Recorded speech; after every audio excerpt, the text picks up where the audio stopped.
Hello everyone. तो मुझे video को लाने में काफ़ी वक्त लग जाता है, उसके लिए सॉरी, क्योंकि मैं खुद ही जॉब करती हूँ तो काफ़ी कम टाइम मिल पाता है मुझे कंटेंट को प्रिपेयर करने के लिए और वीडियो को बनाने के लिए।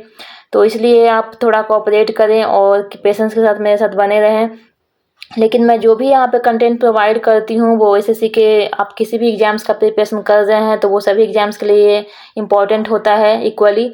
क्योंकि एसएससी में क्या होता है कि वेंडर तो सेम ही होते हैं, एग्ज़ाम कंडक्ट करवाने वाले एजेंसी तो सेम ही होती है और जीके जीएस का सिलेबस भी सेम ही होता है। इसलिए बहुत ज़्यादा चांस होता है कि क्वेश्चंस एसएससी के एग्ज़ाम्स के अंदर रिपीट होते रहते हैं और मैं खुद ही प्रीवियस ईयर के क्वेश्चंस बनाते रहती हूँ। तो मैंने नोटिस किया है कि एसएससी के एग्ज़ाम्स के अंदर क्वेश्चंस बहुत ज़्यादा रिपीट होते रहते हैं।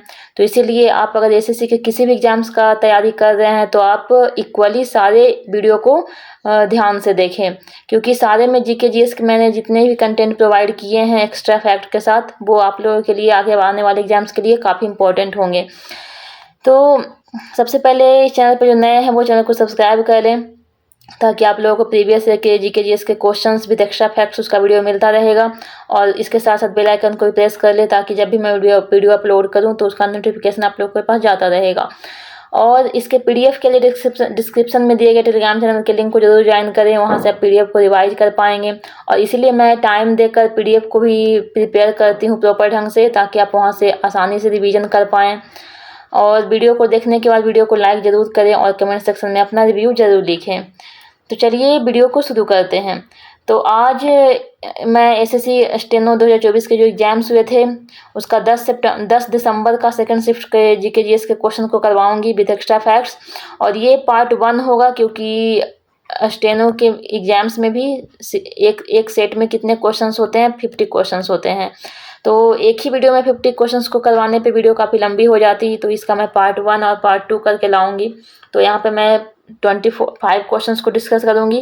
तो चलिए वीडियो को शुरू करते हैं। फर्स्ट क्वेश्चन है question number 1, Kharchi Puja of Tripura is celebrated in the month of dash. Tripura की खर्ची पूजा डैश के महीने में मनाई जाती है। राइट आंसर हो जाएगा ऑप्शन नंबर 1, जुलाई और अगस्त के बीच में। तो त्रिपुरा के इम्पोर्टेंट फेस्टिवल्स और उसके वो कौन से मंथ में सेलिब्रेट किया जाता है उसके बारे में देख लेते हैं। तो सबसे पहले खर्ची पूजा, ये जुलाई के टाइम पे सेलिब्रेट किया जाता है। उसके बाद गरिया पूजा है, ये अप्रैल के टाइम पे सेलिब्रेट किया जाता है।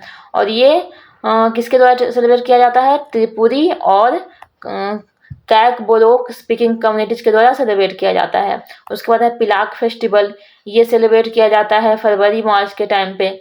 उसके बाद है बीजू फेस्टिवल, ये चकमा ट्राइब के द्वारा सेलिब्रेट किया जाता है हर साल अप्रैल मंथ में। अब हम लोग नॉर्थ ईस्ट स्टेट के जितने भी इम्पोर्टेंट फेस्टिवल हैं अलग अलग स्टेट्स के, उसके बारे में देखेंगे। तो सबसे पहले है सिक्किम, यहाँ पे कौन कौन सा फेस्टिवल सेलिब्रेट किया जाता है? तो इसमें है माघे संक्रांति, गुड फ्राइडे, सकेवा, सागा दावा, लोसुंग, सोनम लोचार, लोसर, होली, रामनवमी। उसके बाद है अरुणाचल प्रदेश, यहाँ पे कौन कौन सा होता है? तो इसमें है Siang river festival, Pangsau pass winter festival, Ziro festival of music, Solung festival, Nyokum, Losar festival जो कि मोनपा ट्राइब के द्वारा सेलिब्रेट किया जाता है, ड्री फेस्टिवल, बोरी बूट, लोकू, संकेन और मोरीलंग। उसके बाद है मणिपुर का, इसमें है गंग नगई फेस्टिवल। उसके बाद है लुई नगैनी या सोंग, जिसे डोल जाता भी बोलते हैं, चेरोवा जिसे जो कि मणिपुर का न्यू ईयर होता है, कांग जो कि मणिपुर का रथ यात्रा होता है, हेकरू हतुंगवा, लाई हरोबा, कुट जो कि कुकी चीन मिजो ट्राइब के द्वारा सेलिब्रेट किया जाता है। उसके बाद है चुम्फा जो कि टैंगखुल नागास ट्राइब के द्वारा सेलिब्रेट किया जाता है, कांग रथ यात्रा, चेरी ब्लॉसम, संगई और निंकोल चक कौवा। ये सारे फेस्टिवल्स हो गए मणिपुर के। उसके बाद नागालैंड के फेस्टिवल्स को देख लेते हैं। इसमें है हॉर्नबिल, मोआट्सू, येलोंग, हेगा, बुसु, सक्रेनई, मिमकुट, सुखनई, सुमीनागा, टुलुनी, एलोंग, लूरा फानित फेस्टिवल, नाक्यूलेम, मिमकुट, सक्रेनई और योसंग। उसके बाद है मिजोरम, यहाँ का देख लेते हैं फेस्टिवल्स को। इसमें बीजू, चापछारकुट, मेमकुट और पालकुट। तो कुट वाले जितने फेस्टिवल है वो कहाँ के हैं? मिजोरम के।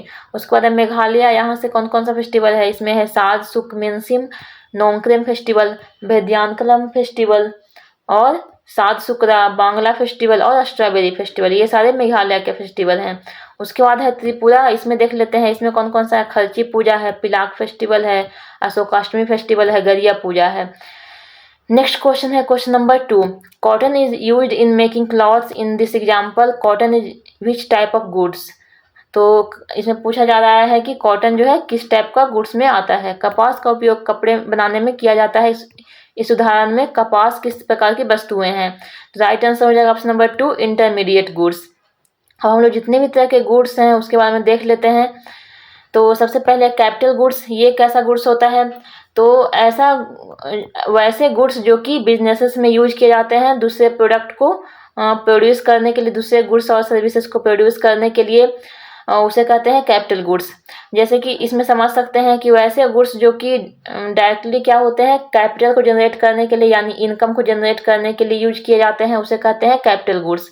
जैसे कि एग्जाम्पल में हो जाएगा machinery, equipments, factories, building, software, ये सभी होते हैं कैपिटल गुड्स में। यानी कि ये सभी का यूज करके गुड्स एंड सर्विसेज को प्रोड्यूस किया जाता है और इनकम को जनरेट किया जाता है। उसके बाद है इंटरमीडिएट गुड्स। तो ये वैसे गुड्स होते हैं जो इनपुट के जैसा काम करते हैं दूसरे गुड के प्रोडक्शन में। जैसे कि सपोज ये केक है, इसे बनाने के लिए क्या क्या चाहिए, शुगर चाहिए, फ्लोर चाहिए, ब्रेड चाहिए। तो ये सभी जो हो गए वो क्या हो गए, इंटरमीडिएट गुड्स। तो इसका एग्जांपल हो जाएगा raw materials, component, semi finished products, ये सभी आ जाते हैं इंटरमीडिएट गुड्स में। उसके बाद है इन्फीरियर गुड्स। ये कैसे गुड्स होते हैं, तो वैसे गुड्स जो कि कंज्यूमर जिसका डिमांड कैसा होता है, अगर कंज्यूमर का इनकम इंक्रीज कर जाता है तो उसका डिमांड कम हो जाता है, तो वैसे गुड्स को कहते हैं इन्फीरियर गुड्स।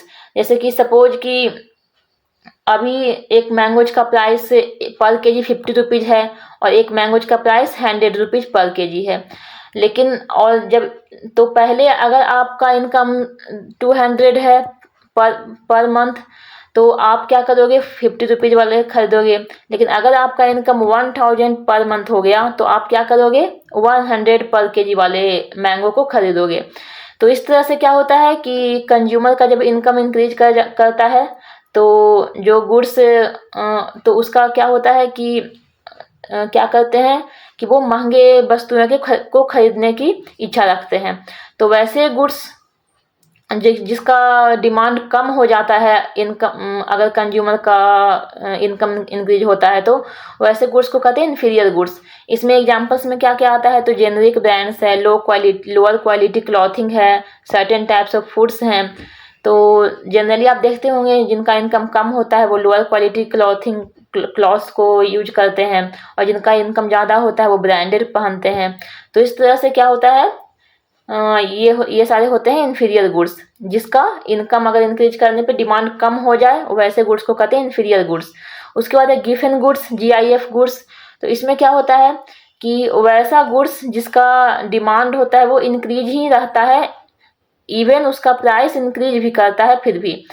तो ऐसा क्यों होता है, क्योंकि ये जो गुड्स होते हैं, सपोज कि ए टाइप का गुड्स है, अब इसका कोई अल्टरनेट ऑप्शन में अवेलेबल ही नहीं होगा, तो क्या होगा कि अगर इसका प्राइस हायर भी होगा तो लोगों को यही प्रोडक्ट खरीदना पड़ेगा। तो ऐसे गुड्स क्या कहलाते हैं, गिफन गुड्स कहलाते हैं, क्योंकि इसका कोई अल्टरनेट ऑप्शन सब्स्टिट्यूट कोई अवेलेबल नहीं होता मार्केट में, इसीलिए प्राइस इंक्रीज करने के बावजूद भी इसी गुड्स को खरीदना पड़ता है, इसलिए ये सारे गुड्स कहलाते हैं गिफन गुड्स। तो आई होप कि आप लोगों को समझ में आए होंगे सारे टाइप्स के गुड्स के बारे में। चलते हैं नेक्स्ट क्वेश्चन पे, question number 3। Doctor Jayanti Kumaresh is a famous for playing the dash. Doctor Jayanti Kumaresh dash के लिए प्रसिद्ध हैं। राइट आंसर हो जाएगा ऑप्शन नंबर 1, सरस्वती बीना। तो डॉक्टर जयंती कुमारेश सरस्वती बीना के प्लेयर हैं। तो सरस्वती बीना प्लेयर्स के नेम्स को देख लेते हैं इंपॉर्टेंट कौन कौन से हैं। तो इसमें है बिनई धनामल, बीना सेसन्ना, बीना वेंकटा गिरियप्पा, बीना दोराई स्वामी अयंगर, इमानी शंकरा सरस्वती। उसके बाद है कराईकुड़ी सांबा शिवा अय्यर, KS नारायण स्वामी। उसके बाद है त्रिबंद्रम R वेंकटरमन, S बालाचंद्र। उसके बाद है मुथु स्वामी दीक्षितर, आई दोरास्वामी अयंगर, NKS नारायण स्वामी, जयंती कुमारेश। तो जयंती कुमारेश के बारे में ही इसमें क्वेश्चन में पूछा गया था। उसके बाद है चिट्टी बाबू और लास्ट है R पिचुमानी अय्यर। अब हम लोग और भी इम्पोर्टेंट म्यूजिकल इंस्ट्रूमेंट है और उसके म्यूजिशियंस के नेम को देख लेते हैं। तो इसमें कौन कौन से हैं, तो सितार के कौन कौन से हैं, रविशंकर, मुश्ताक अली खान, विलायत खान, निखिल बनर्जी।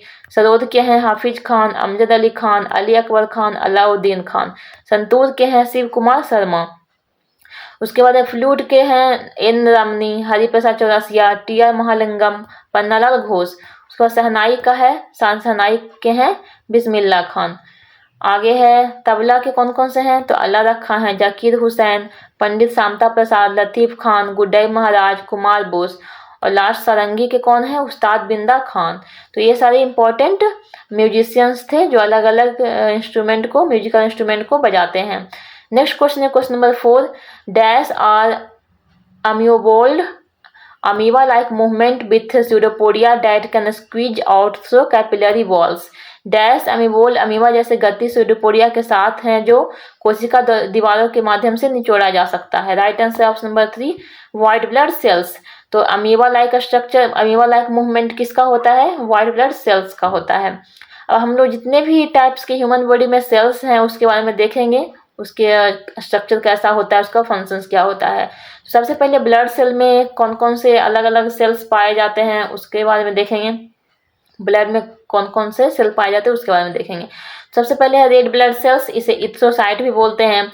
इसका स्ट्रक्चर होता है बायो कॉन्केव और इसमें न्यूक्लियस प्रेजेंट नहीं होता, ये लैक ऑफ न्यूक्लियस होता है। और इसमें ये फिल्ड होता है हीमोग्लोबिन से फिल्ड होता है। और इसका काम क्या होता है, ऑक्सीजन के साथ बाइंड करना और पूरे बॉडी में इसे ट्रांसपोर्ट करना। तो ये हो गया रेड ब्लड सेल्स। उसके बाद है व्हाइट ब्लड सेल्स, इसे लिकोसाइट्स भी बोलते हैं। इसका स्ट्रक्चर कैसा होता है, अमीबॉइड शेप का होता है। और ये इसके कारण क्या होता है कि ये इजिली फ्रीली मूव कर पाता है और कैपिलरी वॉल से ये स्क्वीज होता है। इसमें बहुत सारे न्यूक्लियस प्रेजेंट होते हैं। तो रेड ब्लड सेल्स में न्यूक्लियस प्रेजेंट नहीं होता है और व्हाइट ब्लड सेल्स में बहुत सारे न्यूक्लियस होते हैं। और इसका काम क्या होता है, तो ये रिस्पॉन्सिबल होता है बॉडी में अगर कोई भी पैथोजेंस आते हैं तो उसके अगेंस्ट में बॉडी को डिफेंड करना, बचाना और इन्फेक्शंस के अगेंस्ट में लड़ना। तो बॉडी को पैथोजन से बचाने का काम और इन्फेक्शन से बचाने का काम किसका होता है व्हाइट ब्लड सेल्स का। उसके बाद है प्लेटलेट्स, जिसे थ्रोम्बोसाइट्स बोलते हैं। ये स्मॉल होता है, इरेगुलर शेप्ड होता है और इसका स्ट्रक्चर कैसा होता है, फ्रेगमेंटेड होता है। ये एसेंशियल होता है ब्लड के क्लॉटिंग के लिए और वुंड को हील करने के लिए। ये प्रोड्यूस कहाँ पे होता है, तो ये बोन मैरो के अंदर मेगा कैरियोसाइट्स सेल होते हैं, वहाँ से ये प्लेटलेट्स प्रोड्यूस होता है। उसके बाद है नर्व सेल, जिसे न्यूरॉन भी बोलते हैं। इसका काम क्या होता है, तो इसका काम होता है पूरे बॉडी में सिग्नल को ट्रांसमिट करना, इलेक्ट्रिकल सिग्नल को ट्रांसमिट करना, ताकि ब्रेन, स्पाइनल कॉर्ड और भी अदर पार्ट्स जो बॉडी को होते हैं उसके बीच में कम्युनिकेशन हो पाए। तो जैसे कि आप लोग देखते हो कि आपके बॉडी में अगर कुछ भी जैसे कि कट लगते हैं या फिर चोट लगती है तो क्या होता है कि जब वैसा इंसिडेंट होता है तो वो सिग्नल है जो कहाँ पे जाता है, ब्रेन में जाता है। तो उसे पहुंचाने का काम किसका होता है, नर्व सेल का होता है। उसके बाद है मसल सेल्स, ये रिस्पॉन्सिबल होता है मूवमेंट के लिए। तो यहाँ पे एक होते हैं वॉलेंट्री मूवमेंट जो कि स्केलेटल मसल्स में होता है, और एक होता है इनवॉलेंट्री मूवमेंट जो कि स्मूथ मसल्स में होते हैं। इनवॉलेंट्री यानी कि जो जैसे कि डाइजेशन है, हार्ट बीट होना है, ये सभी इनवॉलेंट्री है, वो आपके अकॉर्डिंग नहीं चलेगा, वो कंटिन्यू एक्शन उसका होता रहता है।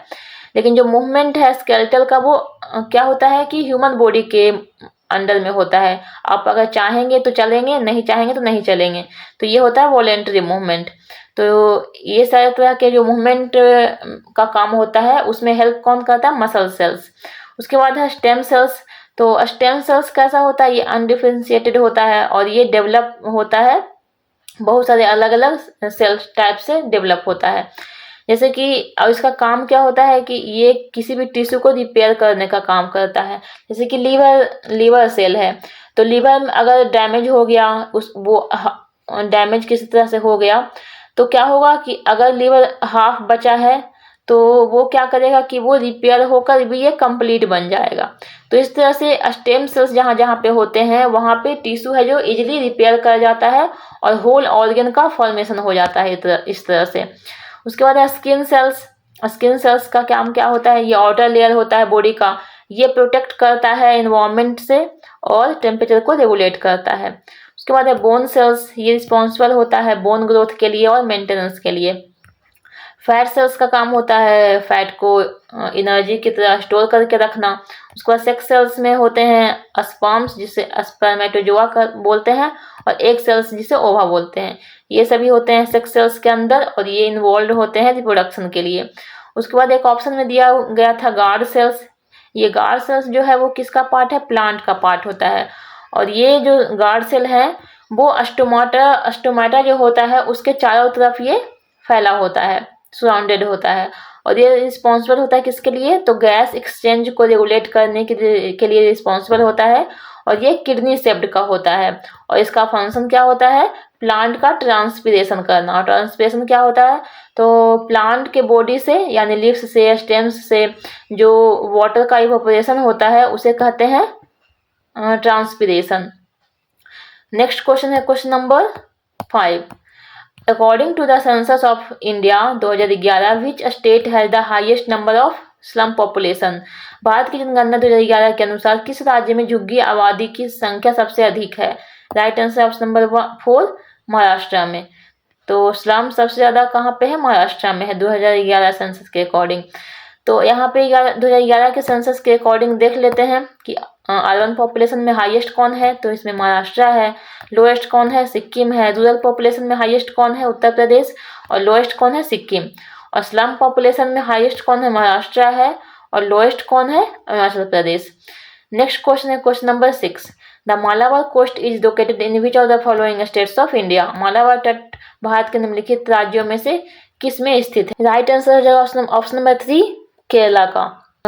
केरला या मालाबार कोस्ट में आता है। तो हम लोग जितने भी कोस्ट हैं इंडिया के, पेनिनसुलर इंडिया के, उसके बारे में देख लेते हैं। तो मालाबार कोस्ट में कौन कौन सा स्टेट आता है, ये केरला आता है और कर्नाटका आता है। यहाँ पे देख सकते हैं मालाबार कोस्ट कौन सा है, ये है मालाबार कोस्ट। इसमें केरला और कर्नाटका का कुछ पार्ट आएगा।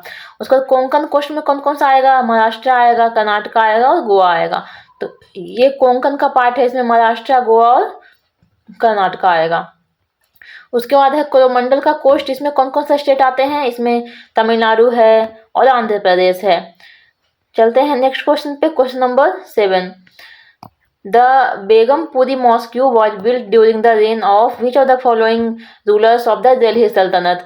बेगमपुरी मस्जिद का निर्माण दिल्ली सल्तनत के निम्नलिखित शासकों में से किसके शासनकाल के दौरान किया गया था? Right answer option number 4 Mohammad Tughlaq के टाइम पे। तो अब हम लोग दिल्ली सल्तनत के टाइम पे जितने भी इम्पोर्टेंट मॉन्यूमेंट्स बनाए गए थे उसे देख लेते हैं। तो गयासुद्दीन तुगलक के टाइम पे तुगलकाबाद फोर्ट बनाया गया था दिल्ली में।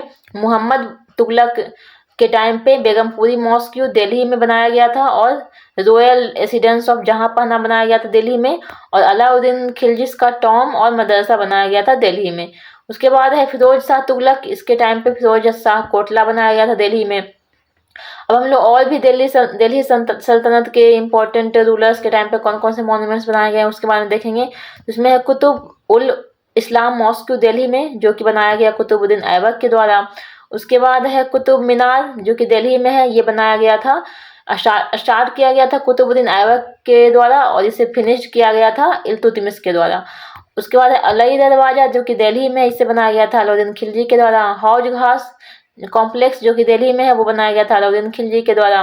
सीरी फोर्ट, ये भी अलाउद्दीन खिलजी के द्वारा बनाया गया था। और 2.5 दिन का झोपड़ा अजमेर में है, जो कि कुतुबुद्दीन ऐबक के द्वारा बनाया गया था। नेक्स्ट क्वेश्चन है question number 8। According to the census 2011 which group of 7 sisters states has the highest literacy rate? जनगणना 2011 के अनुसार 7 सिस्टर्स राज्यों के किस समूह में साक्षरता दर सबसे अधिक है? Right answer option number 1 Mizoram और त्रिपुरा। तो हम लोग सारे ही स्टेट्स के बारे में देखेंगे सबसे पहले तो देखेंगे कि 2011 के सेंसस के अकॉर्डिंग नॉर्थ ईस्ट स्टेट में किसका लिटरेसी रेट हाईएस्ट था। तो इसमें हाईएस्ट था मिजोरम का 91.33% और लोएस्ट था अरुणाचल प्रदेश का जिसका था 65.38%। अब हम लोग सारे ही 7 सिस्टर्स स्टेट्स के लिटरेसी रेट को देखेंगे ताकि हमें पता चल पाए कि किसका सबसे हाईएस्ट होगा। तो हाईएस्ट क्योंकि मिजोरम का है तो ऑप्शन में ऑप्शन में जिसमें मिजोरम होगा वो तो सही हो जाएगा, वो सही होने का चांसेस रहेंगे। तो इसमें फर्स्ट में है मिजोरम और सेकंड में है मिजोरम, तो ये दोनों ऑप्शंस में ही कोई ऑप्शन राइट होगा। तो अब हम लोग देखेंगे मिजोरम का कितना है 91.33%, मणिपुर का 86.11%, नागालैंड का 80.39%, त्रिपुरा का है 78.04%, मेघालय का है 75.73%, असम का है 72.19%, अरुणाचल प्रदेश का है 65.38%। तो ऑप्शन में क्या क्या है, फर्स्ट एंड सेकंड ऑप्शन में त्रिपुरा है और मेघालय है, क्योंकि मिजोरम तो कॉमन है दोनों में, फर्स्ट सेकंड में। तो त्रिपुरा और मेघालय में देख लेते हैं कि दोनों में से किसका लिटरेसी रेट ज़्यादा है। तो त्रिपुरा का कितना 78.04% और मेघालय का है 75.73%। तो किसका हो जाएगा, त्रिपुरा का हो जाएगा। इसलिए राइट आंसर किसका है, ऑप्शन नंबर 1 है right answer, Mizoram and Tripura का हाईएस्ट होगा लिटरेसी रेट। अब हम लोग इंडिया का ओवरऑल लिटरेसी रेट के बारे में देख लेते हैं। तो ओवरऑल है 74.04%, मेल का लिटरेसी रेट है 82.14%, फीमेल का लिटरेसी रेट है 65.46%, हाईएस्ट लिटरेसी रेट केरला का है 93.91% और लोएस्ट लिटरेसी रेट बिहार का है 63.82%। नेक्स्ट क्वेश्चन है question number 9, which of the following edicts of king Ashoka describe the Kalinga war. राजा अशोका के निम्नलिखित में से किस शिलालेख में कलिंग युद्ध का वर्णन है। राइट आंसर हो जाएगा ऑप्शन नंबर 4 रॉक एडिक्ट 13। इसमें कलिंगा वॉर के बारे में बताया गया है। तो अशोका का जो रॉक एडिक्ट्स है वो एक स्टोन पे बना हुआ इंस्क्रिप्शन था जो कि फोकस था किस पे, धम्मा पे, यानी राइटियस कंडक्ट पे फोकस था। इसका काम क्या होता, इसका जो इंस्क्रिप्शन का पर्पस क्या होता था बनाने का, तो पीस को प्रमोट करना और लोगों के बीच में वेलफेयर को प्रमोट करने के लिए इंस्क्रिप्शन ये सभी लिखे जाते थे। तो हम लोग अशोका के इम्पोर्टेंट जितने भी रॉक एडिक्ट्स हैं उसके बारे में देख लेते हैं। तो सबसे पहला है रॉक एडिक्ट्स 1। इसमें एनिमल्स के स्लॉटर पे उसे उस चीज़ को बैन करने के लिए उसे प्रोहिबिट करने की बात की गई, जो कि फेस्टिवल्स के टाइम पे होता है, एनिमल्स को किल किया जाता है, उस चीज़ को प्रोहिबिट करने की बात की गई थी रॉक एडिक्ट 1 में। उसके बाद 2 में क्या है, तो 2 में बताया गया था कि लाइफ को कैसे जीना चाहिए। इसमें धम्मा को डिफाइन किया गया कि लाइफ जो होता है वो कैसा होता है, कंपैशन के साथ होना चाहिए, ट्रूथफुलनेस के साथ होना चाहिए और वर्चुअस कंडक्ट के साथ होना चाहिए। उसके बाद एडिक्ट 3 में इसमें जितने भी प्रॉब्लम्स थे सोसाइटी के अंदर, लोगों के अंदर, जो जिसमें क्या क्या था, हार्नेस करना था, क्रुएलिटी था, एंगर था, प्राइड था, ये सभी जो नेगेटिव ट्रेट्स थे उस चीज़ को एड्रेस किया गया कि ये सभी जो इशूज हैं वो ये बहुत बड़ी प्रॉब्लम है, इस तरह से बताया गया एडिक्ट 3 में। उसके बाद एडिक्ट 4 में क्या है, तो इसमें राजुका जो होते थे उसका क्या रिस्पॉन्सिबिलिटी होना चाहिए उसके बारे में बताया गया। और ये जो राजुका जो होता था वो लोकल ऑफिशियल्स होता था, जो कि अशोका के जो धम्मा पॉलिसी था उसे कैरी करने का काम और उसे किस तरह से लोगों के बीच में डील करना चाहिए उसके बारे में इनका काम होता था।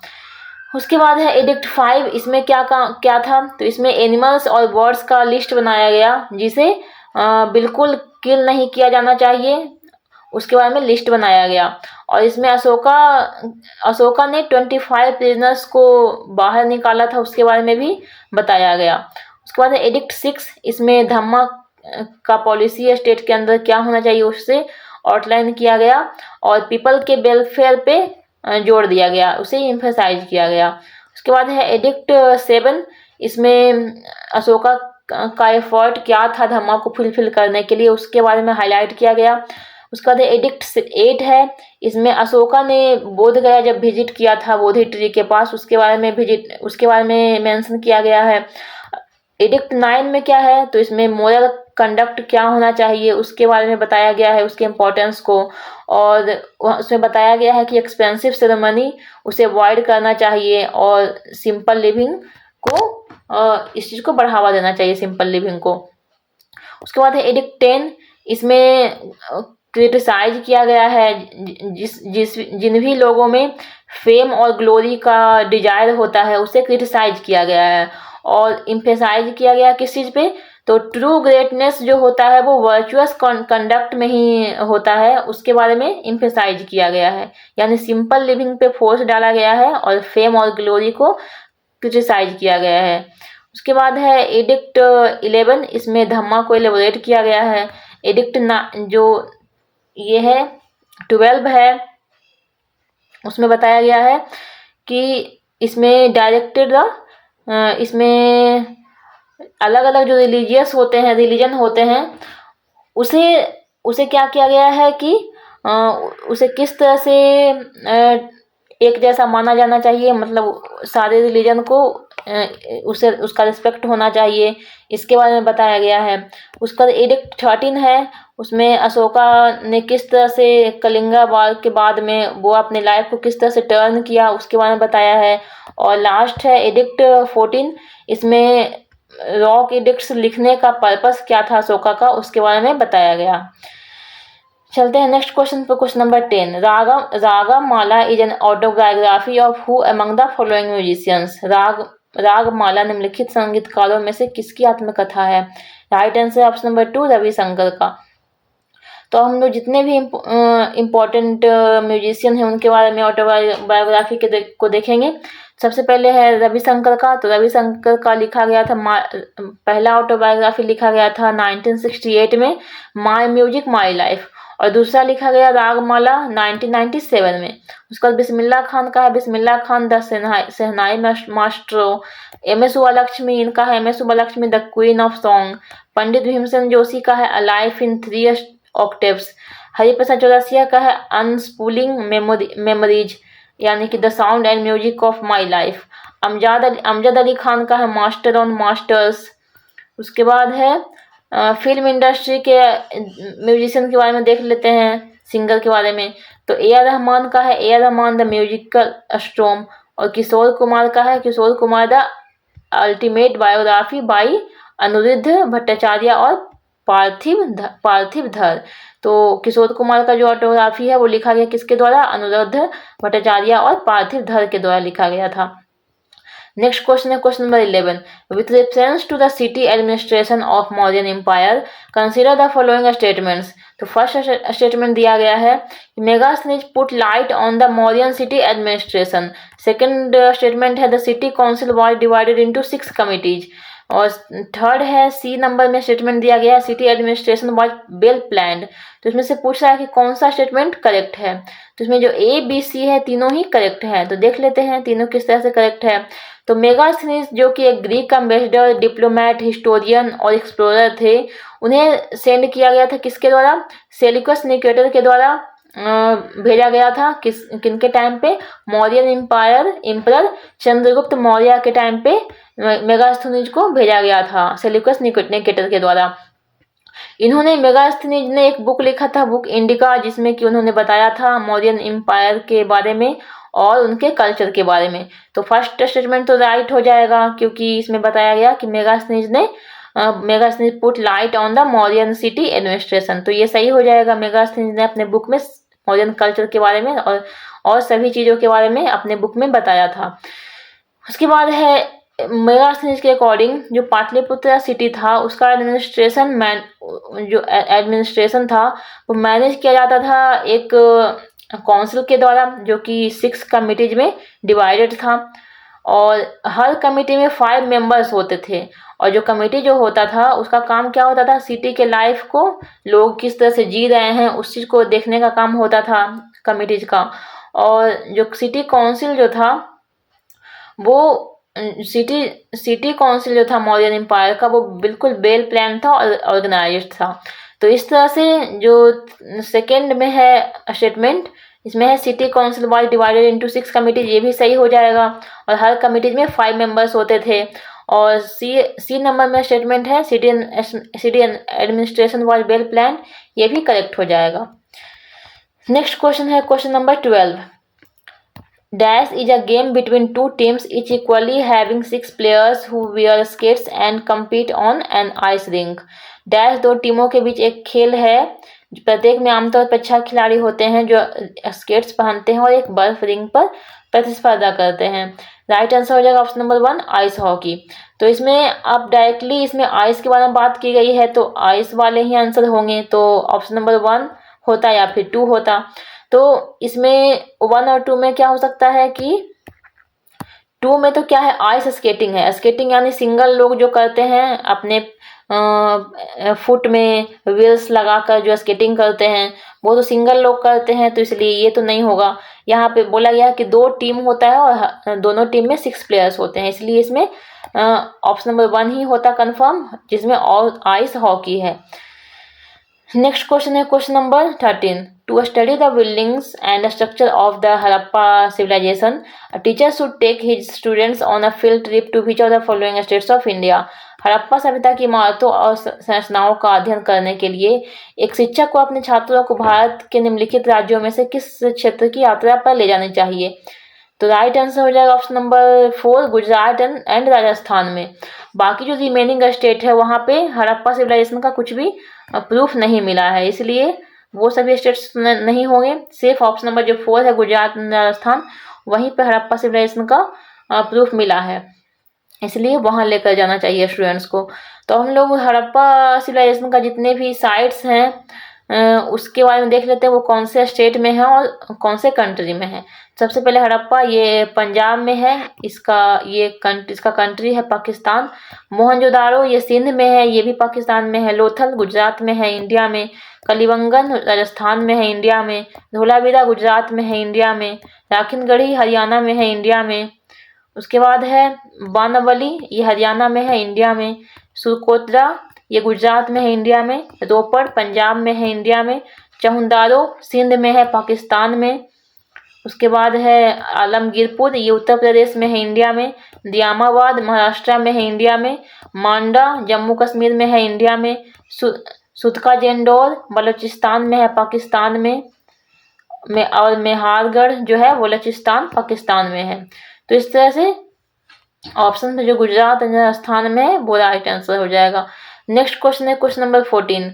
The 44th Chess Olympiad was organized in which of the following cities? 44th 44वें शतरंज ओलंपियाड का आयोजन निम्नलिखित में से किस शहर में किया गया था? राइट आंसर हो जाएगा ऑप्शन नंबर 2 चेन्नई में। तो 44th जो चेस ओलंपियाड हुआ था उसका होस्ट कंट्री था इंडिया, जो और यहाँ कौन से स्टेट में हुआ था? तो चेन्नई तमिलनाडु में हुआ था। ईयर था 2022, ऑर्गेनाइज किया गया था फिडे के द्वारा, इंटरनेशनल चेस फेडरेशन के द्वारा। वेन्यू था जवाहरलाल नेहरू स्टेडियम और इसका विनिंग टीम था उज्बेकिस्तान। मैस्कोट था थाम्बी। ट्रॉफी था हैमिल्टन रसेल कप। और इसका इम्पोर्टेंस क्या था, सिग्निफिकेंस क्या था? तो इंडिया में यानी और एशिया के अंदर ये 3 डिकेट्स में पहली बार यहाँ पे सेलिब्रेट ऑर्गेनाइज किया गया था। उसके बाद 45th जो होने वाला है फिडे चेस ओलंपियाड, वो कहाँ पे हुआ? बुडापेस्ट हंगरी में हुआ और ये हुआ 10 से 23 सितंबर के बीच में 2024 में। और इसमें इंडिया ने 2 गोल्ड मेडल जीते, दोनों में ही, मेन और वीमेन कैटेगरी दोनों में ही। उसके बाद है 46th चेस ओलंपियाड जो कब होने वाला है? 2026 में। कहाँ पे? समरकंद उज्बेकिस्तान में। नेक्स्ट क्वेश्चन है question number 15। Identify the type of specialised cells found in flatworms that help in osmoregulation. Flatworm में पाए जाने वाली विशिष्ट कोशिकाओं के प्रकार की पहचान करें जो परासमापन में मदद करती है। Right answer option number 4 flame cells. तो फ्लैटवर्म्स जो है वो प्लेटीहेलिमिन्थस, ये क्या है? फाइलम है, उसके अंडर आता है। तो प्लेटीहेलिमिन्थस जो है वो एनिमेलिया किंगडम का एक फाइलम है। जैसे 5 किंगडम क्लासिफिकेशन में Monera, protista, fungi, animalia, Plantae होता है किंगडम। उसके अंदर जो एनिमेलिया किंगडम है उसी के अंदर ये फाइलम आता है प्लेटीहेलिमिन्थस का। तो ये क्वेश्चन किसका है? 5 किंगडम क्लासिफिकेशन का है। और इसके बारे में मैंने एक अलग वीडियो में इस टॉपिक को डिटेल में बताया है, जहाँ से जिस भी एग्जाम्स में बायोलॉजी से क्वेश्चन पूछे जाते हैं, उस एग्जाम में इस टॉपिक से ज़रूर क्वेश्चन पूछा जाता है, इसलिए उस वीडियो को आप ज़रूर देखें। उसका लिंक मैं डिस्क्रिप्शन में दे दूँगी, और या तो फिर आप मेरे चैनल पे साइंस का एक प्लेलिस्ट है, वहाँ से आप देख सकते हैं। तो इसमें एक सेल्स होता है जिसे कहते हैं फ्लेम सेल्स, वो उसका क्रूशियल रोल होता है ऑस्मोरेगुलेशन में। अब ऑस्मोरेगुलेशन होता क्या है उससे देखेंगे, उसके पहले देख लेते हैं फ्लेम सेल्स के बारे में। तो फ्लेम सेल्स का नेम ऐसा क्यों पड़ा फ्लेम सेल्स, क्योंकि उसका जो अपीयरेंस होता है उसमें सीलिया होता है, हेयर लाइक स्ट्रक्चर, और उसके कारण ही उसका फ्लेम सेल्स नाम पड़ा है, क्योंकि वो सीलिया होता है, वो फ्लेम जैसा ही दिखता है। और ये जो सेल होते हैं वो एक्सक्रीशन में भी हेल्प करते हैं वेस्ट प्रोडक्ट को रिमूव करने के लिए। और ये फ्लेम सेल्स एक पार्ट होता है प्रोटोनेफ्रेडिया, जो कि एक एक्सक्रीटरी सिस्टम का पार्ट है, उसका ये पार्ट होता है फ्लेम सेल्स। और ये हेल्प करता है ऑस्मोरेगुलेशन में। अब ऑस्मोरेगुलेशन होता क्या है, तो वाटर एंड इलेक्ट्रोलाइट के को बैलेंस करने के लिए जो रेगुलेशन होता है उसी प्रोसेस को कहते हैं ऑस्मोरेगुलेशन। इलेक्ट्रोलाइट क्या होता है, जैसे कि सोडियम हो गया, पोटेशियम हो गया, ये सभी जो एलिमेंट्स होते हैं बॉडी में, उसे कहते हैं इलेक्ट्रोलाइट। तो वाटर एंड इलेक्ट्रोलाइट के बैलेंस को रेगुलेट करने का प्रोसेस जो होता है वो कहलाता है ऑस्मोरेगुलेशन। और ऑस्मोरेगुलेशन को ही मेंटेन कौन करता है, फ्लेम सेल्स प्रॉपर तरह से ये करता है, मेंटेन करता है। और इंटरनल इन्वायरमेंट को भी क्या करता है, प्रॉपर ढंग से मेंटेन करने का काम जो होता है फ्लेम सेल्स का होता है। तो ये है प्लैटीहेल्मिन्थस का फ्लैट बॉम्ब्स। अब यहाँ पे देख सकते हैं इसका एक छोटा सा पार्ट लेकर यहाँ पे दिखाया गया है, इसके सेल्स को दिखाया गया है। तो ये जो पूरा ग्रीन कलर का है वो पूरा क्या है, फ्लेम एक सेल है जिसे कहते हैं फ्लेम सेल्स। अब इसमें देख सकते हैं कि सीलिया टाइप का स्ट्रक्चर, थ्रेड लाइक का स्ट्रक्चर, हेयर लाइक का स्ट्रक्चर निकला हुआ है, इसीलिए इस सेल को कहते हैं flame cells.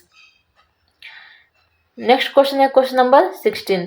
which of the following Indian classical musician is also known as sarod maestro. निम्नलिखित में से किस भारतीय शास्त्रीय संगीतकार को सरोद वादक के नाम से जाना जाता है। Right answer option number 2 Amjad Ali Khan.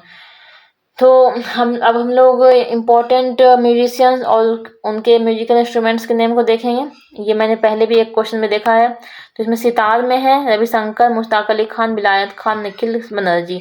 Sarod के हैं हफीज खान, अमजद अली खान, अली अकबर खान, अलाउद्दीन खान। संतूर के हैं शिव कुमार शर्मा। तो इसमें क्वेश्चन में किसके बारे में पूछा गया था, इसमें पूछा गया था सरोद मास्टर के बारे में, जिसमें आंसर था अमजद अली खान। तो सरोद मास्टरों में अमजद अली खान है, यहाँ पे देख सकते हैं। तो इसके बारे में मैं बार बार बताती हूँ, यहाँ से देख सकते हैं क्वेश्चन भी पूछा गया है। उसके बाद फ्लूट है, इसमें है एन रमनी, हरिप्रसाद चौरसिया, टी.आर. महालिंगम, पन्नालाल घोष। उसका शहनाई है, इसमें है बिस्मिल्लाह खान। तबला के है अल्लाह रखा, जकीर हुसैन, पंडित शांता प्रसाद, लतीफ़ खान, गुड्डई महाराज और कुमार बोस। उसका सरंगी के हैं उस्ताद बिंदा खान। चलते हैं नेक्स्ट क्वेश्चन पे, question number 17। Which of the following folk dances is performed by the fisher folk of the Mithila region in Bihar. Bihar में मिथिला क्षेत्र के मछुआरों द्वारा निम्नलिखित में से कौन सा लोक नृत्य किया जाता है। राइट आंसर ऑप्शन नंबर 1 कामला। तो कामला जो फोक डांस है वो फिशरमैन के द्वारा किया जाता है। तो हम लोग बिहार के इम्पोर्टेंट फोक डांसेस को देख लेते हैं। इसमें क्या है, जट जटिन है जो कि परफॉर्म किया जाता है मेन एंड वीमेन के द्वारा। इसमें मेन एंड वीमेन के बीच में सेपरेशन को और उसके बीच में जो इमोशनल जो अटैचमेंट है, लॉन्जिंग है, उसके बारे में दिखाया जाता है। उसके बाद झिझिया, ये ट्रेडिशनली परफॉर्म किया जाता है वीमेन के द्वारा। किस टाइम, नवरात्रि के टाइम पे गॉडेस दुर्गा के लिए ये डांस किया जाता है। उसके बाद कजरी, ये वीमेन के द्वारा किया जाता है मानसून सीजन में जॉय को और रिदम को सेलिब्रेट करने के लिए। उसके बाद डोमकच, ये मिथिला रीजन में परफॉर्म किया जाता है, मिथिला और भोजपुर रीजन में। ये किसी भी मैरिज सेरेमनी के टाइम पे ये डांस किया जाता है। उसके बाद है द कामला, ये डांस परफॉर्म किया जाता है फिशिंग कम्युनिटी यानी मल्लाह के द्वारा। और इसमें वो अपने ट्रेडिशनल एक्सप्रेशन और कल्चर के बारे में, लाइफ स्टाइल के बारे में दिखाते हैं डांस के द्वारा। और ये डांस एसोसिएटेड है मिथिला रीजन से। और ये डांस किसका है, फिशर फोक का ये डांस है कामला। नेक्स्ट क्वेश्चन है question number 18। Which of the following was not including in the Pitt's India act of 1784। निम्नलिखित में से कौन सा 1784 के पिट्स इंडिया एक्ट में शामिल नहीं था। Right answer option number 3। Option number जो 3 है इसमें बोला जा रहा है कि all the debts of east India company were taken over by the British government of India. जितने भी कर थे ईस्ट इंडिया कंपनी के वो लिए जाते थे ब्रिटिश गवर्नमेंट के द्वारा, ये सही नहीं है। बाकी जो रिमेनिंग 3 ऑप्शन है वो राइट हैं। अब हम लोग पिट्स इंडिया एक्ट जो 1784 में आया उसके बारे में देख लेते हैं। तो इस एक्ट को ईस्ट इंडिया कंपनी एक्ट भी बोला जाता है 1784, और इसे पास किया गया था ब्रिटिश पार्लियामेंट में। रेगुलेटिंग एक्ट जो 1773 आया था उसमें कुछ डिफेक्ट थे, उसे करेक्ट करने के लिए ये पिट्स इंडिया एक्ट लाया गया था। और ये कब तक चला? 1858 तक चला था ये। इसमें प्रोविजंस क्या क्या थे? तो इसमें प्रोविजंस था, इसमें ड्यूअल कंट्रोल बनाया गया। ब्रिटिश गवर्नमेंट के अंदर ड्यूअल कंट्रोल को बनाया गया, यानी कि पॉलिटिकल मैटर्स को देखने के लिए बनाया गया बोर्ड ऑफ कंट्रोल, और कॉमर्शियल अफेयर्स को देखने के लिए बनाया गया कोर्ट ऑफ डायरेक्टर। अब जो बोर्ड ऑफ कंट्रोल था वो सिविल और मिलिट्री अफेयर्स को देखता था। इसमें 6 लोग होते थे, और यहाँ पे सेक्रेटरी ऑफ स्टेट्स होता था, जिससे जो कि बोर्ड प्रेसिडेंट होता था, चांसलर ऑफ द एक्सचेकर होता था, और 4 प्राइवेट काउंसलर्स होते थे। तो इस तरह से 6 लोग हो गए, 4 यहाँ पे, 5 5th ये और 6th ये। तो इस तरह से 6 लोग होते थे बोर्ड ऑफ कंट्रोल में, यानी पॉलिटिकल मैटर्स को देखने के लिए। उसके बाद इसमें यहाँ पे इस ड्यूअल सिस्टम ऑफ कंट्रोल में जो कंपनी को बनाया गया था कोर्ट ऑफ डायरेक्टर के लिए। कंपनी जो होती थी वो देखती थी कॉमर्शियल जो मैटर होते थे उसे देखने का काम होता था कंपनी का, और कंपनी ही आता था कोर्ट ऑफ डायरेक्टर के अंदर। और इस एक्ट के द्वारा ये मैंडेटरी किया गया कि जो भी लोग सिविल में या फिर मिलिट्री ऑफिसर्स होंगे, ज्वाइन करेंगे, वो 2 मंथ्स के अंदर अपने सारे प्रॉपर्टी को डिस्क्लोज करेंगे, उसके बारे में बताएंगे। उसके बाद यहाँ पे गवर्नर जनरल्स का जो काउंसिल्स होता था उसका स्ट्रेंथ रिड्यूस करके 3 मेंबर्स कर दिया गया, और जो 3 मेंबर्स होते थे उसमें से जो एक होता था वो कमांडर ऑफ चीफ होता था ब्रिटिश क्राउन के आर्मी के अंडर।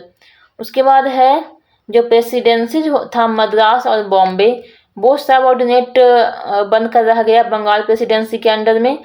और इसके बाद क्या हुआ, कलकत्ता जो है वो कैपिटल बना ब्रिटिश गवर्नमेंट का। तो यहाँ पे जो ऑप्शंस में है कौन कौन सा, फर्स्ट ऑप्शन में है कि Madras and Bombay presidency were brought under Bengal presidency, तो ये राइट है। ये बंगाल, बॉम्बे और मद्रास बंगाल के अंडर में आ गया था। उसके बाद सेकेंड स्टेटमेंट में क्या है, committee of 6 government appointees known as board of control was performed. तो यहाँ पे मैंने बताया कि जो बोर्ड ऑफ कंट्रोल होते थे, जो पॉलिटिकल अफेयर्स को देखते थे, उसमें 6 मेंबर्स होते थे, ये भी सही हो जाएगा। उसका फोर्थ स्टेटमेंट में क्या है, government of India was handed over the governor general and council consisting of 3 members. तो ये भी सही है, गवर्नर जनरल का जो ये था उसमें जो मेंबर्स होते थे उसे रिड्यूस करके 3 मेंबर्स का कर दिया गया था। तो इसलिए ये 3 स्टेटमेंट सही हैं। यहाँ पे देख सकते हैं, यहाँ पे दिया गया है कि गवर्नर जनरल का जो काउंसिल था उसके स्ट्रेंथ को रिड्यूस करके 3 मेंबर्स कर दिया गया था।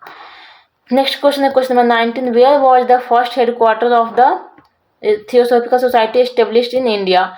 भारत में थियोसॉफिकल सोसाइटी का पहला मुख्यालय कहाँ स्थित किया गया था? Right answer option number 2 Adyar में। यानी कि थियोसॉफिकल सोसाइटी जो इंडिया में आया उसका हेडक्वार्टर कहाँ पे बनाया गया? अड्यार में। तो हम लोग जितने भी इम्पोर्टेंट समाज एंड सोसाइटी को बनाया गया था उसके बारे में देख लेते हैं क्रोनोलॉजिकल ऑर्डर में, ईयर्स बाय ईयर। तो 1828 ईस्वी में सबसे पहले बनाया गया ब्रह्मो समाज। इसे बनाया गया किसके द्वारा? राजा राम मोहन के द्वारा। और इसे पहले बोला जाता था ब्रह्मो सभा, और इसे बाद में नाम कर दिया गया ब्रह्मो समाज। उसके बाद आया 1864 ईस्वी में। 1828 के बाद 1864 ईस्वी में बेदा समाज को बनाया गया। इसे बनाया गया केशव चंद्र सेन के द्वारा और श्रद्धालु नायडू के द्वारा। कहाँ पे बनाया गया? मद्रास में। उसके बाद है प्रार्थना समाज। तो 1864 के बाद बनाया गया 1867 में प्रार्थना समाज को बनाया गया। तो केशव चंद्र सेन के साथ मिलकर महादेव गोविंद रनाडे और डॉक्टर आत्माराम राम पांडुरंग ने 1867 में बॉम्बे में प्रार्थना समाज को बनाया था। उसके बाद है सत्यशोधक समाज, तो 1867 के बाद है 1873। तो सत्यशोधक समाज को किसने बनाया? ज्योतिबा फुले ने। उसके बाद 1873 के बाद है 1875। तो 1875 में थियोसॉफिकल सोसाइटी को बनाया गया। किसके द्वारा? हेलेना ब्लावत्स्की और हेनरी स्टील ऑलकट के द्वारा। ये ग्लोबल ऑर्गेनाइजेशन था जिसका जो कि एक्सप्लोर कर रहा था स्पिरिचुअलिटी को, फिलॉसफी को और कंपैरेटिव रिलीजन को। और इसका मेन फोकस किस चीज़ पे था? तो इसमें था ब्रदरहुड और जो नेचुरल लॉ और था और ह्यूमन पोटेंशियल था, उसके बारे में अनएक्सप्लेन्ड जो इन्वेस्टिगेशन था उसे करने का काम इस सोसाइटी का था। और इसका हेडक्वार्टर बाद में क्योंकि ये ग्लोबल ऑर्गेनाइजेशन था तो ये पूरे वर्ल्ड में था, लेकिन इसे बाद में जब इंडिया में आया ये, तो इसका हेडक्वार्टर कहाँ पे बनाया गया? अड्यार, चेन्नई, इंडिया में बनाया गया। उसके बाद है आर्य समाज। 1875 के बाद क्या आया? आर्य समाज। तो आर्य समाज को 1875 में स्वामी दयानंद सरस्वती ने बनाया था और ये कहाँ पे बनाया था? मानिक चंद वाटिका इन बॉम्बे। और बाद में 1877 में इसका हेडक्वार्टर शिफ्ट कर दिया गया लाहौर में। उसके बाद आया देवा समाज, ये आया 1887 में और ये किसके द्वारा बनाया गया? शिव नारायण अग्निहोत्री के द्वारा। चलते हैं नेक्स्ट क्वेश्चन पे, question number 20। Who among the following is a famous Mohiniyattam dancer? निम्नलिखित में से कौन सा एक प्रसिद्ध मोहिनीअट्टम नर्तक है? Right answer option number 4 Sunanda Nair. तो अब हम लोग जितने भी क्लासिकल डांसर्स हैं उसके बारे में देख लेते हैं, इम्पोर्टेंट जो भी हैं। और ये मैं बार बार लिस्ट को प्रोवाइड करती हूँ और यहाँ से देख सकते हैं, यहाँ से क्वेश्चन पूछ लिया गया है। तो भरतनाट्यम सबसे पहले ये कहाँ पे किया जाता है? ये तमिलनाडु में किया जाता है। और इसमें कौन कौन से डांसर्स हैं? तो इसमें रुक्मिणी देवी अरुंदले, पद्मा सुब्रमण्यम, यामिनी कृष्णमूर्ति, मल्लिका सराभाई, तंजौर बाला सरस्वती, अनीता रत्नम, ग्रीष्मा राजन, माला प्रसन्ना, मीनाक्षी सुंदरम पिल्लई, मृणालिनी साराभाई, परिजात नायक और सोनल मानसी। और इसमें एक और कौन है? बीना चिकनहाली सेसाद्री। उसके बाद है कथक, ये नॉर्थ में मेनली किया जाता है, इंडिया के नॉर्थ पार्ट में किया जाता है और मेनली यूपी में किया जाता है। तो इसमें कौन कौन से हैं? इसमें बिरजू महाराज, नाहिद सदकी, लच्छू महाराज, गोपी कृष्णा, सरस्वती सेन, मंजरी चतुर्वेदी, शोभना नारायण, सितारा देवी, वृंदादीन महाराज, कालिका प्रसाद, विद्या देवी अडकर एक्सेट्रा। उसके बाद है कथकली, ये केरला में किया जाता है। इसमें है कौन कौन से? कलामंडलम, कृष्ण नायर, शांता राव, मृणालिनी साराभाई, नारायण मेनन, आनंद शिवरमन, कृष्ण कुट्टी, शांता राव एक्सेट्रा। उसके बाद कुचिपुड़ी, ये आंध्र प्रदेश में किया जाता है।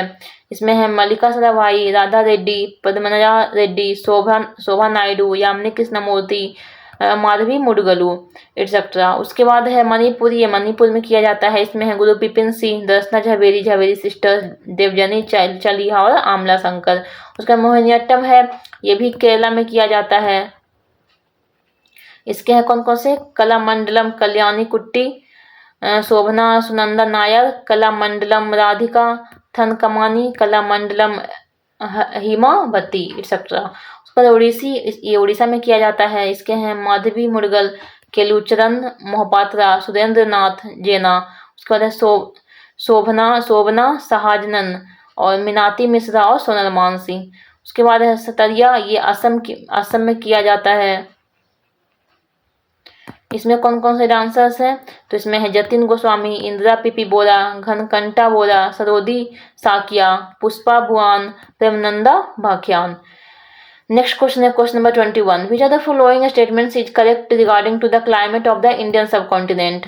भारतीय उपमहाद्वीप की जलवायु के बारे में निम्नलिखित में से कौन सा कथन सही है? राइट आंसर हो जाएगा ऑप्शन नंबर 3। इसमें है the Himalayan protect the subcontinent from the extremely cold winds from the central Asia. यानी जो हिमालय जो है वो इंडिया का जो क्लाइमेट है उस पर एक सिग्निफिकेंट इन्फ्लुएंस डालता है। और किस तरह से डालता है? तो हिमालय जो है एक बैरियर की तरह काम करता है। किसके अगेंस्ट में? तो सेंट्रल एशिया से जो कोल्ड विंड आते हैं उसे रोकने का काम करता है ये हिमालय। और इस तरह से एक नेचुरल बाउंड्री की तरह काम करता है, जिसके कारण इंडिया के मानसून पैटर्न पे असर पड़ता है। और ये जो माउंटेन रेंज है वो इंडिया के क्लाइमेट को मॉडरेट्स बनाता है और यहाँ पे ट्रॉपिकल मानसून क्लाइमेट को क्रिएट करता है। और इस तरह से ये इंडिया के प्रेसिपिटेशन जो बारिश का पैटर्न है उसे भी उसमें भी उसका भी उस पर भी इन्फ्लुएंस करता है, उस पर भी असर डालता है। तो ये सपोज इंडिया है, सॉरी, ये सपोज इंडिया है, इस तरह से ऐसे जाएंगे तो यहाँ पे जो माउंटेन है, इस तरह से पूरा माउंटेन की पार्ट है ये। इस तरह से सेंट्रल एशिया की तरफ से जो कोल्ड विंड आएगा उसे रोकने का काम करता है ये हिमालय। तो यही बोला जा रहा है कि इंडियन सब कॉन्टिनेंट के तरफ जो कोल्ड विंड आने वाला होता है सेंट्रल एशिया की तरफ से, उसे रोकने का काम कौन करता है? हिमालय करता है। नेक्स्ट क्वेश्चन है question number 22। During the green revolution period in India, child nutrition focused scheme the integrated child development scheme was launched in dash. Bharat में हरित क्रांति की अवधि के दौरान बाल पोषण केंद्रित योजना, एकीकृत बाल विकास योजना डैश में शुरू की गई थी। राइट आंसर ऑप्शन नंबर 2, 1975 में शुरू की गई थी ये इंटीग्रेटेड चाइल्ड डेवलपमेंट स्कीम। अब ये जो स्कीम है ICDS, ये लॉन्च किया गया था 1975 में। इसका क्या काम था? तो इस प्रोग्राम का काम था कि चिल्ड्रन, जो भी इंडिया के चिल्ड्रन थे, उनके हेल्थ को, न्यूट्रिशन को और एजुकेशन को एड्रेस करना। और इस तरह से ये जो स्कीम था वो ग्रीन रेवोल्यूशन जब आया 1960 से 70 के पास में, तब ये क्या हो गया, इसका पीक था उस टाइम। क्योंकि ग्रीन रेवोल्यूशन के कारण क्या हुआ कि जो भी एग्रीकल्चरल प्रोडक्टिविटी था उसके कारण बच्चों का जो ये था, जो न्यूट्रिशन था वो फुलफिल किया जा रहा था, क्योंकि उस समय प्रोडक्शन काफ़ी ग्रीन रिवॉल्यूशन के द्वारा बढ़ाया जा रहा था। तो इसके कारण इस स्कीम को भी हेल्प मिला इस ग्रीन रिवॉल्यूशन से। और ग्रीन रिवॉल्यूशन शुरू कब हुआ था? तो 1960 में शुरू हुआ था। और इंडिया में ये कब शुरू हुआ? 1965 में। और यहाँ पे इंडिया को ट्रांसफॉर्म करने की बात की जा रही थी कि इंडिया है जो फूड सेल्फ सफिशिएंट नेशन बने। और इस तरह से यहाँ पे व्हीट एंड राइस का हाई यील्ड वैरायटी को इंट्रोड्यूस किया गया। और ये मेनली कौन कौन से स्टेट में आया? स्टार्टिंग में पंजाब में, हरियाणा, वेस्टर्न उत्तर प्रदेश में आया। और धीरे धीरे पूरे इंडिया में फैल गया। और इंडिया को एक फूड सेल्फ सफिशिएंट नेशन बनाने में सभी लोग लग गए। उसके बाद है यहाँ पे नॉर्मन बोरलॉग जो हैं वो ग्रीन रेवोल्यूशन के फादर कहलाते हैं ग्लोबली। और इन्होंने व्हीट का जो सेमी ड्वार्फ वैराइटीज था उसे डेवलप किया था। उसके बाद MS स्वामीनाथन जो है वो ग्रीन रिवोल्यूशन के फादर कहलाते हैं इंडिया में। और चिदम्बरम सुब्रमण्यम जो कि ग्रीन रिवोल्यूशन के फादर कहलाते हैं, और ये पॉलिटिकल फादर कहलाते हैं।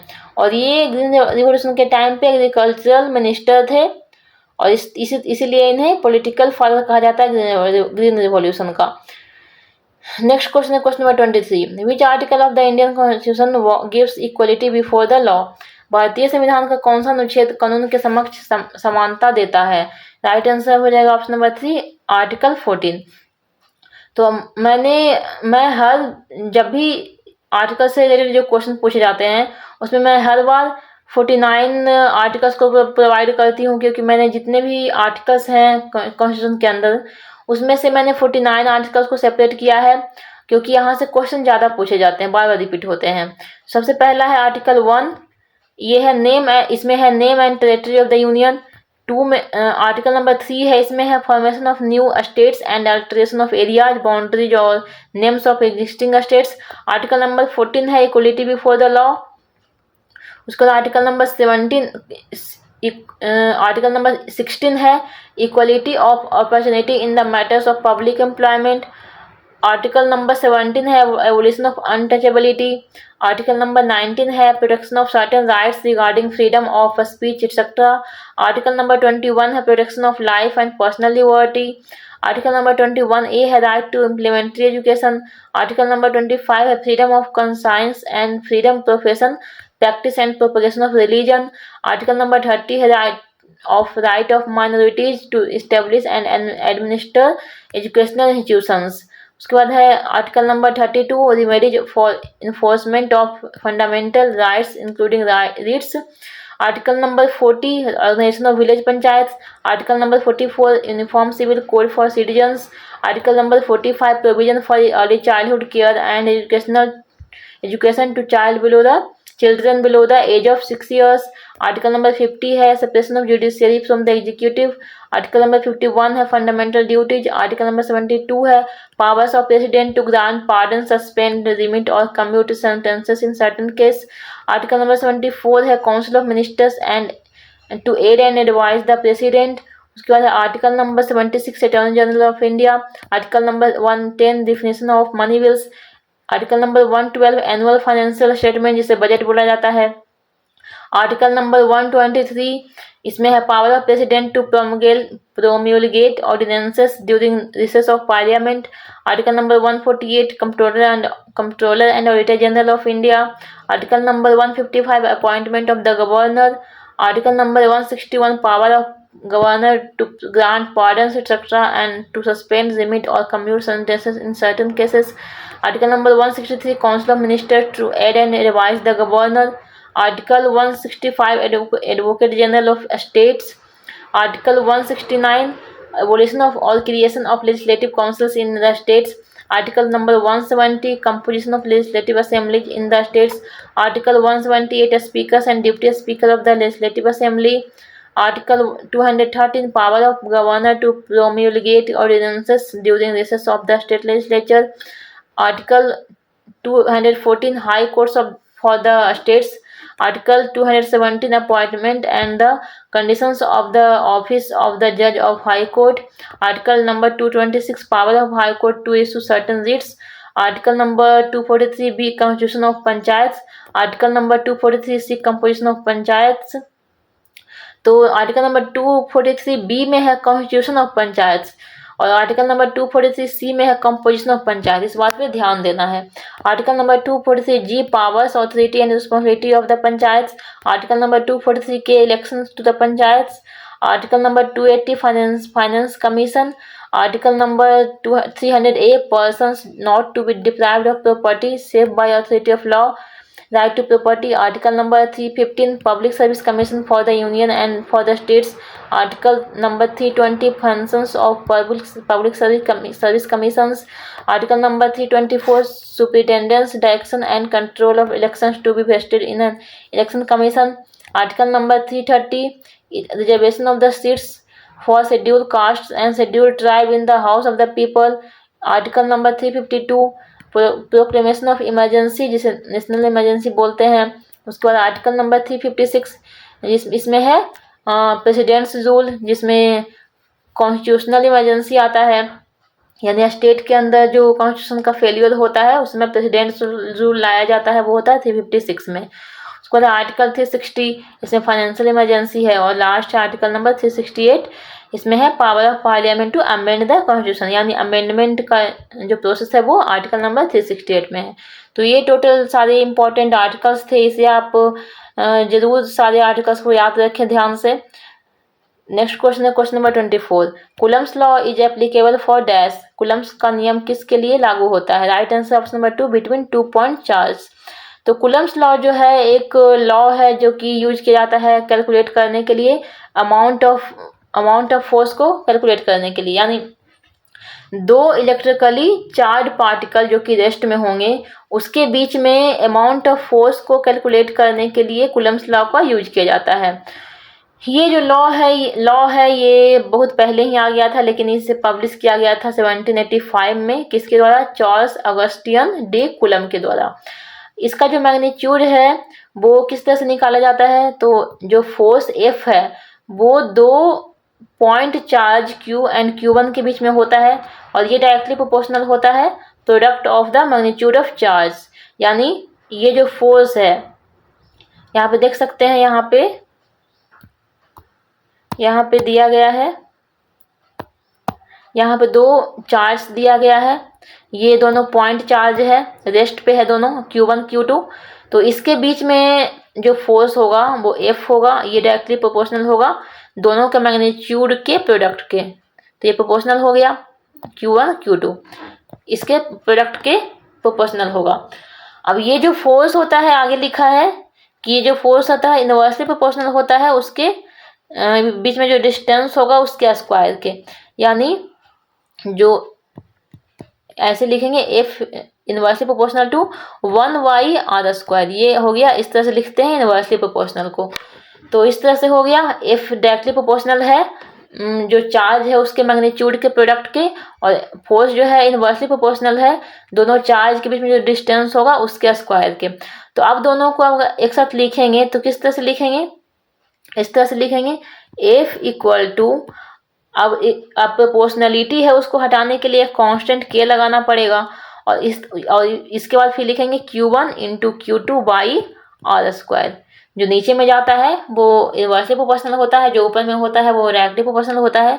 तो इस तरह से ये फार्मूला बनकर निकलता है। यहाँ पे ये फार्मूला देख सकते हैं, F equal to K into Q1 into Q2/r²।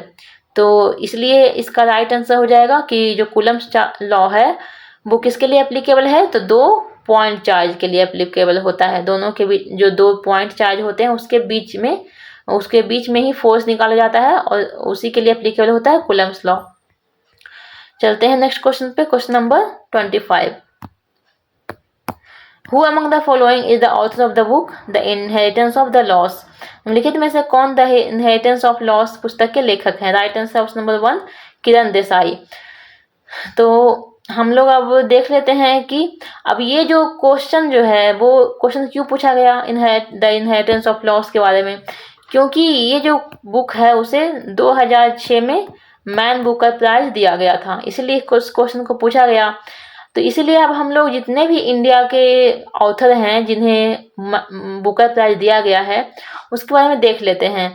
तो VS नायपॉल को इन अ फ्री स्टेट बुक के लिए 1971 में दिया गया बुकर प्राइज। सलमान रश्दी को मिडनाइट चिल्ड्रन बुक के लिए 1981 में दिया गया। अरुंधति रॉय को the God of small things के लिए 1997 में दिया गया।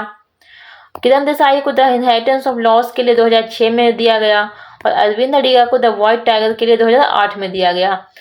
तो ये था आज का वीडियो जिसमें मैंने सारे क्वेश्चंस को डिस्कस किए विथ एक्स्ट्रा फैक्ट्स। तो मैं आप लोगों से रिक्वेस्ट करती हूँ कि आप लोग भी मेरा सपोर्ट करिए चैनल को ग्रोथ करने में, सब्सक्राइब करिए, लाइक करिए और ग्रुप्स में शेयर करिए, उससे मैं मोटिवेट होंगी और इस तरह से मैक्सिमम वीडियोज को लाने का ट्राई करूँगी। तो मिलते हैं नेक्स्ट इम्पॉर्टेंट वीडियो में, तब तक के लिए जय हिंद और जय भारत।